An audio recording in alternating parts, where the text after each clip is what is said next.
Kita bangga sekali dengan hari ini karena apa? Sekali lagi terbukti apa yang diributkan orang selama ini, bahwa pemilu kita ini di bawah pemerintahan sebelumnya adalah pemilu paling brengsek dalam sejarah. Sah. Saya kira wajar kita mundur semua. KPU, Bawaslu, Mendagri, Kapolri, gagal kita ini. Saya benar-benar saya berharap ini forum refleksi Bapak Ibu. Yang benarlah kita ngurus negara ini, ngurus republik ini. Mas hampir 60% pilkadanya bermasalah. Saya minta tolong bapak-bapak, ibu semua mundur. Kalau nggak berani mundur sendiri, saya ikut mundur. Nggak benar begini. Kita dengarkan dulu masukan dari kawan-kawan ya. Saya mulai dari PDIP, Pak Dedi. Terima kasih pimpinan. Pimpinan izin, tadi kan interupsi pimpinan, bukan pertanyaan. Mungkin Bu Wamen bisa menjelaskan terkait terminologi kata tidak sanggup itu artinya nyerah ya Bu ya? Ya kan kalau udah nggak sanggup biasanya nyerah. Coba dijelasin tidak sanggupnya apa itu? Nyerah, angkat tangan. Gimana Bu? Izin pimpinan rapat bisa kami jawab? Boleh, untuk Pak Hergun kan? Iya. Coba silakan Terima kasih maksudnya. Pak Harun. Ya, sebenarnya ini terkait dengan narasi. Maksud penulisan sanggup itu ya terkait dengan anggaran, Pak. Anggaran Pak. Ya. koreksi Bu Wamen, kalau terkait masalah anggaran mungkin di situ disampaikan bukan sanggup Bu Wamen, anggaran tersedia. Yang sebelahnya tidak sanggup, anggaran belum tersedia, kan selesai Bu Wamen. Baik. Kalau kesan tidak sanggup berarti tidak mau melaksanakan putusan MK, kan begitu Bu Wamen. Atau kalau Ibu suka kata tidak, ganti jadi tidak mampu Bu. Baik. Ya, itu lebih Terima jelas. kasih Pak Ergun. Memang kalau Komisi 11 harus kalimatnya tersedia atau tidak tersedia, Bu. Silakan Ibu. Maaf, bukan Ibu, Pak Dedi. Silakan. Ya, Pak Dedi. terima kasih kawan-kawan. Kita bangga sekali dengan hari ini karena apa? Sekali lagi terbukti apa yang diributkan orang selama ini, bahwa pemilu kita ini di bawah pemerintahan sebelumnya adalah pemilu paling brengsek dalam sejarah. Sah. Kenapa saya katakan begitu? 545 daerah pilkada, oke? Total putusan itu menyangkut 310. Bukan berarti di luar 310 nggak ada masalah. 310 itu hampir 60% dari total pilkada kita. Hampir 60%. Gila itu. Saya nggak tahu kita punya hak nggak untuk duduk lagi di ruangan ini semua. Kalau kita punya budaya malu, saya kira wajar kita mundur semua. KPU, Bawaslu, Mendagri, Kapolri, gagal kita ini. DPR juga. Supaya adil. Nggak apa-apa, kalau perlu kita mundur berjamaah, saya siap. Supaya sebagai tanggung jawab kita terhadap bangsa ini loh. Hampir 60% pilkadanya bermasalah. Berarti yang tidak dipersoalkan itu hanya 235 daerah. Bukan berarti tidak ada masalah. Dari 235, 37 itu kota kosong. Berarti hanya 198 daerah. 198 daerah itu bukan tidak bermasalah. Either pelanggarannya terlalu masif sehingga tidak bisa dibuktikan, atau orang udah capek. Sekarang rakyat disuruh bayar lagi 1 triliun. Buat kelalaian kita semua. Yang benar aja kita ini tanggung jawab kita di mana? Masalah SKCK, ijazah, administrasi yang tanggung jawab siapa? KPU dong, mundur. Pecat semua yang di daerah itu, Pak DKPP. Putusan MK jelas, semuanya habis. Kalau nggak ada yang tanggung jawab, yang jaga republik ini siapa? Masa iya urusan remeh-temeh begini, ijazah palsu, masa jabatan, kayak keledai kita. Berulang-ulang masuk lubang yang sama. Ini soal kualitas. Secara administratif aja kita gagal. Gimana secara substantif? Ini keterlaluan kalau menurut saya. Hampir 60% pilkada bermasalah. Rakyat disuruh bayar lagi. Kepala daerah suruh tarung lagi. Dari mana uangnya? Minjem, jual, gadai. Besok-besok korupsi semua Bapak Ibu. Yang salah siapa? Karena kita tidak melaksanakan tanggung jawab kita. Nanti kita teriak, kepala daerah koruptor. Muaranya di sini. Ketidakmampuan kita menjaga pemilu yang jurdil, bikin pelanggaran di mana-mana. Dan kita harus bayar itu semua. Enak banget. Apa yang mau kita sampaikan, Pak? Tidak adil kalau ini ditimpakan sama pemerintah daerah. Sudah anggaran dipangkas, suruh lagi dibiayain nih kelalaian kalian semua. Tidak akan ada gugatan kalau Gakumdu itu benar-benar kerja. Tidak akan ada yang masif kalau PJ-nya itu benar-benar punya marwah. Bawaslu-nya kerja benar. DKPP-nya kerja benar. Malu kita, Pak. Ini bukan cuma soal anggaran, ini soal peradaban. Ini bukan soal teknis. Buat apa kita pemilu?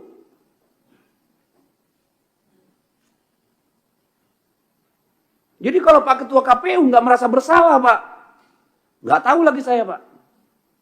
Kalau Bawaslu menganggap ini bukan salahnya dia, bingung saya. Kalau Kemendagri nggak merasa ada kekurangan di pihaknya, wah kebangetan. Demikian juga Polri. Buat apa kita diskusin anggaran? Anggaran Kemendagri aja potong. Masa disuruh daerah lagi potong? Nggak adil. Saya benar-benar, saya berharap ini forum refleksi Bapak Ibu. Yang benar lah kita ngurus negara ini, ngurus republik ini. Masa hampir 60% pilkadanya bermasalah?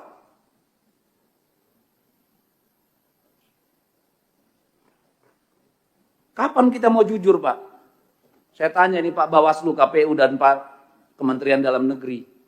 Ini yang mau kita wariskan, Pak. Dan ini akan direplikasi pada pemilu-pemilu berikutnya, Pak. Ujungnya apa? Hutan habis, tambang habis. Semua dihabiskan untuk membiayai pemilu, Pak. Apa nggak ngelihat efek dominonya kita ini? Saya minta tolong, saya keras karena apa? Ini soal bangsa ini. Bukan soal teknis kurangnya anggaran, Bapak Ibu. Siapa yang jamin PSU pertama nanti tidak ada PSU kedua? Kita pernah ngalami sampai 3 kali PSU di Maluku Utara. Siapa yang bisa jamin? Akhirnya kepala daerah yang terpilih pun gak legitimate. Yang milih nanti 20%, 30%. Cari uang lagi mereka untuk money politik. Untuk sembako. Garbage in, garbage out. Sampah masuk, sampah keluar. Kalau mau kita mundur bareng-bareng, ayo mundur. Tanggung jawab sama negara ini. Kayak mana kita ini? Saya nggak merasa punya martabat jadi DPR kayak begini hasil pemilunya, Pak. Jujur aja, Pak. Ibu, saya nggak punya kemampuan untuk menerima ini. Begini yang kita hasilkan. Kita semua bagian dari persoalan. Ini bukan cuma soal jabatan. Tanggung jawab kita pada anak-anak kita, Bapak Ibu. Masih ada nggak itu di dada kita? Masih ada nggak sih? Yang begini ini mau kita wariskan. Ini anggota DPR nih semua ini babak belur, Pak. Berdarah-darah, Pak. Kemarin pemilu. Pemilu berikutnya. Siapa yang berani bertarung di DPR, Pak?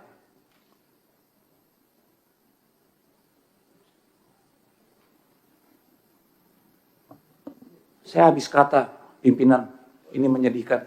Kalau kita tidak melakukan koreksi pimpinan, besok-besok jadi anggota dewan tuh perlu 50-100 miliar pimpinan. Jadi kepala daerah butuh 200 miliar. Tolonglah.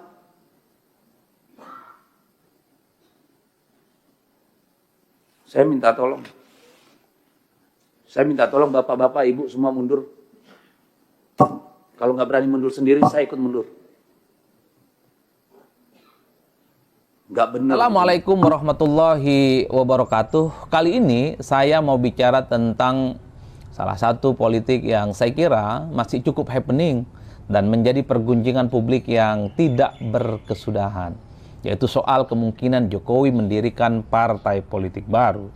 Beberapa waktu yang lalu, salah satu loyalis Jokowi, seorang loyalis yang menurut saya paling Jokowi, yang terkenal dengan statementnya, merah kata Jokowi, merah kata relawan, yaitu Budi Ari yang saat ini adalah seorang menteri di kabinetnya Pak Prabowo Subianto, mengaku bertemu dengan Jokowi yang salah satu pembicaraannya adalah soal kemungkinan bicara partai yang disebut dengan Partai Super TBK.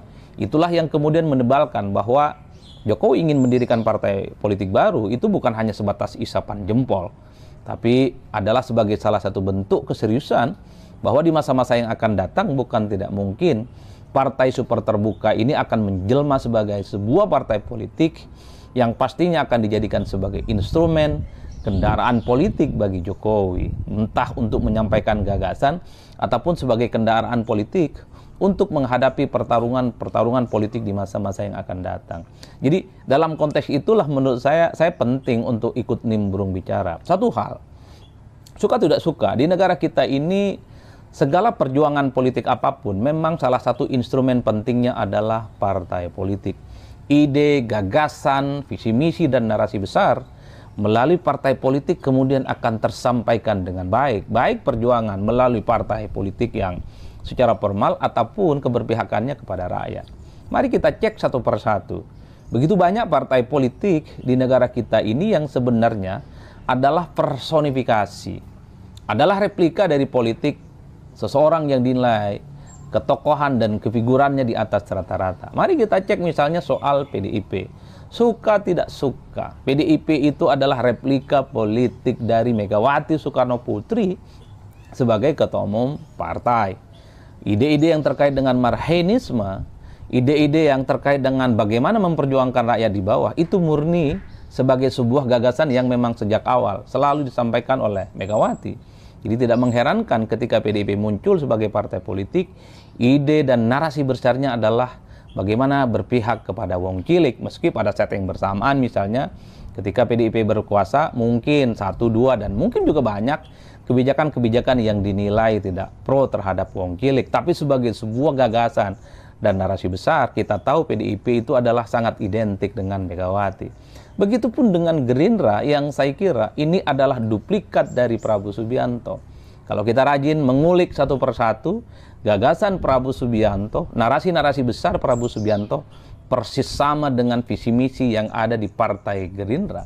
Jadi tidak mengherankan kalau per hari ini kita melihat Prabowo Subianto itu adalah Gerindra dan Gerindra adalah Prabowo Subianto. Begitupun dengan Pak SBY tentu saja yang sangat identik dengan Partai Demokrat. Tak ada yang bisa membantah sampai hari ini bahwa Demokrat itu adalah personifikasi dari gagasan-gagasan besar, mimpi-mimpi besar yang memang selama ini selalu diwacanakan dan disampaikan secara terbuka oleh SBY. Tentu baik SBY, tentu baik Prabowo Subianto, termasuk Megawati, mereka cita-cita besarnya tentu bisa diperjuangkan melalui partai politik. Melalui partai inilah saya kira ada perjuangan ke atas, ada juga perjuangan ke bawah. Perjuangan ke atas tentu dengan menjadikan kader-kader partai itu sebagai pejabat publik, bisa jadi gubernur, bupati, wali kota, anggota dewan, dan bahkan presiden. Sementara perjuangan ke bawah adalah bagaimana partai politik itu mestinya harus hadir di setiap denyut nadi dan keluh kesah yang dihadapi oleh rakyat. Jadi kalau ada rakyat lapar, kesulitan, partai hadir. Jadi kalau bicara tentang personifikasi partai politik di negara kita yang identik dengan seseorang seperti Megawati, seperti Prabowo Subianto, seperti Pak SBY, itu sukses menjadi sebagai sebuah partai politik petarung, dan 3 partai ini terbukti telah mengantarkan partainya mengusung kader mereka dan terpilih sebagai presiden. Nah, Jokowi saya kira dalam konteks ini sangat relevan. Publik tahu kok Jokowi itu punya segala-galanya. Jokowi sekalipun tak lagi jadi presiden, itu punya magnet politik yang saya kira masih cukup terjaga. Banyak orang yang memuji, banyak orang yang happy, bahkan di rumahnya di Solo itu kan seperti tempat pariwisata yang setiap hari orang itu berjajar, setiap orang itu antri untuk bertemu dengan Pak Jokowi. Meski ada yang menuding bahwa itu settingan, Terlepas dari itu, tapi yang jelas bahwa pesona Jokowi sekalipun tak lagi presiden itu diyakini memiliki kekuatan yang memang tidak bisa dibantah, termasuk misalnya relawan, mesin politik dan jejaring yang katanya per hari ini masih cukup konsolidatif untuk tegak lurus bersama dengan Jokowi. Bahkan beberapa waktu yang lalu kan sering kita dengarkan ada yang disebut dengan istilah Jokowisme. Artinya apa? Jokowi itu bukan hanya mantan presiden. Jokowi itu bukan hanya seorang yang terbukti menjadi presiden, gubernur, dan wali kota. Tapi sosok Jokowi itu dianggap memiliki originalitas, gagasan, dan visi-visi besar yang saya kira menjadi penting itu diterjemahkan melalui partai politik. Saya selalu mengatakan dari berbagai penjuru mata angin, Jokowi itu punya segala-galanya untuk mendirikan partai politik. Ketokohannya ada, basis masanya ada, relawannya ada, mesin politiknya ada, dan seterusnya, dan seterusnya. Itulah yang saya sebutkan bahwa salah satu untuk menguji bagaimana gagasan, networking, dan jejaring politik Jokowi itu terus kuat hingga hari ini, tentu adalah dengan mendirikan partai politik. Dengan mendirikan partai politik itulah tentu saja bagaimana kekuatan Jokowi itu akan diuji. Apakah nanti partainya Pak Jokowi yang disebut dengan partai super terbuka ini misalnya menang di pileg, bisa usul capres dan cawapres, ataupun misalnya di pilkada mampu mengusung calon gubernur, bupati, dan wali kota. Karena kehebatan seseorang itu secara elektoral mesti diukur sejauh mana dia berpartai dan partainya mampu melahirkan calon-calon pemimpin yang kompetitif di masa-masa yang akan datang. Tentu partai politik baru Jokowi ini bukan hanya partai politik yang misalnya hanya dipersepsikan untuk bertarung di 2029, tapi bicaranya tentang jangka panjang. Tentu sepanjang Jokowi itu memiliki stamina politik yang pastinya akan juga panjang, mengingat Jokowi masih cukup muda. Oleh karena itu, saya termasuk yang sebenarnya cukup menanti bahwa partai politik Jokowi baru itu harus segera di-launching dan diluncurkan sebagai bentuk perjuangan politik. Pak Jokowi itu adalah sebagai sosok yang memang cukup layak untuk disejajarkan dengan ketua umum partai yang lainnya yang ada di Indonesia. Itulah yang saya sebutkan. Jokowi tutup mata saja, saya kira partai politiknya yang disebut dengan Partai Super TBK ini mungkin akan mendapatkan apresiasi publik. Bagaimana cara mengukurnya? Tentu adalah partai. Tidak bisa misalnya kita mengklaim seseorang itu punya basis massa, tidak juga bisa misalnya berbangga diri bahwa seseorang itu memiliki networking dan jejaring plus magnet politik yang cukup kuat. Kalau mendirikan partai politik itu tidak bisa dilakukan. Meski itu bukan segala-galanya, tapi kan kiprah, tapi kan gagasan dan narasi-narasi besar seorang tokoh penting di negara kita itu ya memang harus mendirikan partai politik, harus mendirikan partai-partai politik. Kita tahu bahwa sejarah berdirinya partai politik di negara kita itu kan memang tidak bisa dilepaskan dari tokoh-tokoh penting di Indonesia. Amin Rais bikin partai, namanya Partai Amanat Nasional. Kemudian Gus Dur bikin partai, namanya Partai Kebangkitan Bangsa. Begitupun dengan tokoh-tokoh yang lain. Itulah yang saya sebut bahwa uji materi tentang pentingnya Jokowi mendirikan partai, termasuk yang paling banyak ditunggu. Konon Jokowi ini kan memiliki keberpihakan terhadap rakyat bawah. Jokowi kalau melihat style politiknya, suka belusukan, down to earth, kemudian memang selalu mengunjungi dari satu tempat ke tempat yang lain, itu kan adalah satu portofolio politik yang menurut saya memang sangat bagus kalau bikin partai dan kemudian diikuti oleh seluruh kader-kadernya nanti. Nah itu yang saya kira perdebatan, termasuk juga harapan, termasuk juga ada pro dan kontra tentang Jokowi bikin partai politik baru per hari ini paling banyak dinanti. Banyak sekali misalnya perdebatan di media sosial, di X, di IG, termasuk di TikTok. Mereka mostly berharap Jokowi segera deklarasikan partai politik barunya. Atau jangan-jangan yang kedua, bahwa yang disebut dengan Partai Super TBK ini ya hanya sebatas gosip politik, hanya sebatas wacana politik, hanya sebatas diskursus politik, bahwa Partai Super Terbuka itu tidak lebih dari sekedar bahwa Jokowi itu misalnya kelihatan selalu dikunjungi oleh publik, banyak yang antri untuk bertemu di rumahnya, datang di berbagai tempat, ada yang mau salaman ataupun ada yang selfie. Jangan-jangan itulah yang disebut dengan Partai Super Terbuka. Kalau itu judulnya ya kita tidak perlu berharap, apalagi misalnya mendesak supaya Pak Jokowi itu bikin partai politik. Jangan-jangan posisi Pak Jokowi yang saat ini individual tidak ada partai politik apapun dengan cara memposisikan diri Jokowi sebagai sosok yang selalu menjadi kerumunan publik, misalnya selalu menjadi media darling, misalnya itu adalah disebut sebagai partai super terbuka. Jadi jangan-jangan memang partai super terbuka itu adalah partai yang tanpa bentuk. Jangan-jangan yang disebut dengan partai super terbuka itu bukan partai politik formal, ada SK Kemenkumhamnya, bukan partai politik yang kemudian memang sengaja didesain misalnya untuk ikut pemilu atau dipersiapkan untuk menyiapkan calon-calon pemimpin di negara kita. Kalau itu konteksnya, saya kira memang publik mesti berhenti berharap Jokowi itu serius ingin mendirikan partai politik yang dibayangkan publik. Partai politik yang menjadi tunggangan untuk berkompetisi bagaimana pertarungan politik memperebutkan pucuk pimpinan kekuasaan di negara ini bisa dilakukan. Saya justru agak lebih condong yang kedua, soal bahwa yang disebut dengan partai super terbuka tidak lebih dari sekedar bahwa Pak Jokowi kemanapun itu yang dibayangkan dirinya mirip partai politik. Apa itu? Ada loyalisnya, ada relawannya, ada masis-masanya, ada orang yang kemudian antri ingin salaman, ada orang yang ingin selfie di setiap kunjungan kemanapun Jokowi melakukan itu. Jangan-jangan itu yang disebut dengan partai super terbuka Jokowi. Oleh karena itu, kalau yang kedua ini yang terjadi, ya sudahi kita.